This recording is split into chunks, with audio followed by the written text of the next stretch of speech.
یقیناً آج بھی آپ لوگوں نے بہت سارے گھروں میں دیکھا ہوگا کہ بھائی اپنے بہنوں سے مشورہ کرتے ہیں، ہے نا؟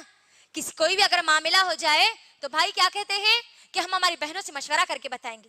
حالانکہ فیصلہ بھائیوں کا ہی ہوتا ہے، لیکن وہ کیا کہتے ہیں کہ نہیں، ہم ہمارے خالہ سے مشورہ کر لیں گے، ہم ہماری بہن سے مشورہ کر لیں گے. میری بہنوں، یقیناً اللہ سبحانہ و تعالیٰ نے بہنوں کی زبان میں، یعنی وہ بھی عورت ہے، ان کی بھی زبان میں اللہ نے تاثیر رکھی ہے.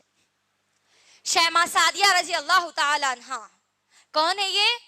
اللہ کے رسول صلی اللہ علیہ وسلم کی کوئی سگی بہن نہیں تھی، بلکہ اللہ کے رسول صلی اللہ علیہ وسلم کی ایک رضائی بہن تھی.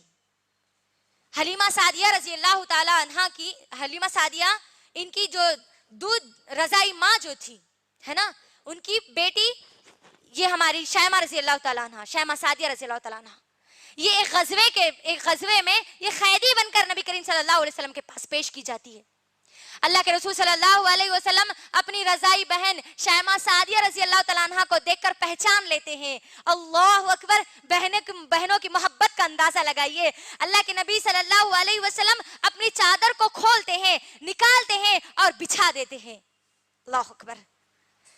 اللہ کے رسول صلی اللہ علیہ وسلم کی اگر ہم سیرت پڑھیں گے تو بہت کم ایسے موقع ہیں جہاں پر اللہ کے رسول نے اپنی چادر کھولی اور بچھا دیا. یہاں پر شیماء رضی اللہ تعالیٰ عنہ کے لیے چادر بچھا دیتے ہیں اور پھر ان سے بات چیت کرتے ہیں، ان کو 30 بکریاں دیتے ہیں اور کہتے ہیں اے میری بہن، اگر آپ چاہتی ہے تو مدینہ ہمارے ساتھ چلیے، یا پھر اگر آپ چاہتی ہے تو آپ اپنے مقام کو لوٹ جائیے.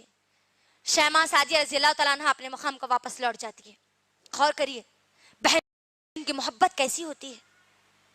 اسی طریقے سے ایک بہن اگر چاہے تو اپنے بھائی کے بگڑے ہوئے عقیدوں کو درست کر سکتی ہے، اپنے بھائی کے بگڑے ہوئے گھر کو بہترین گھر بنا سکتی ہے میری بہنوں.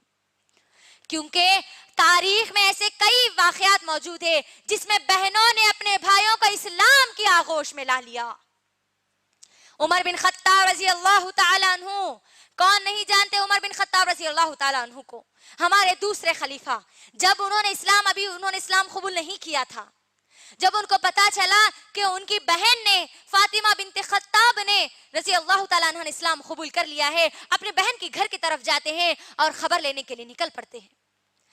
جب فاطمہ بنت خطاب رضی اللہ تعالیٰ عنہ کے گھر کو پہنچتے ہیں اور جب ان کو معلوم ہو جاتا ہے کہ یہ بات سچ ہے کہ فاطمہ بنت خطاب رضی اللہ تعالیٰ عنہ نے اسلام کو قبول کر لیا ہے، تو اپنے بہن اور بہنوئی کو اتنا مارتے عمر بن خطاب رضی اللہ تعالیٰ عنہ.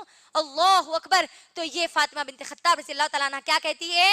اے خطاب کے بیٹے، اب تجھے جو کرنا ہے وہ کر لے، میں اب اسلام کو چھوڑنے والی نہیں ہوں.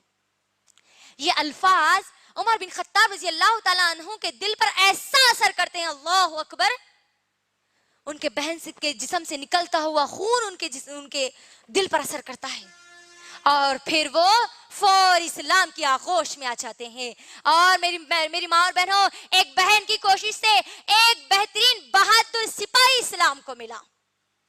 ہم سب دیکھتے ہیں، ہم سب جانتے ہیں.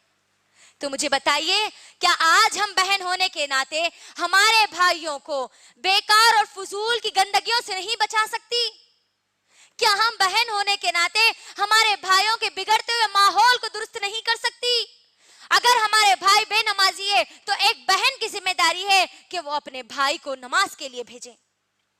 اگر کوئی گناہ اگر وہ اس کے پاس دیکھتی ہے تو وہ بہن کی ذمہ داری ہے کہ وہ اس گناہ کے بارے میں حق بات اس کو بتلائیں. یہ ایک بہن کی ذمہ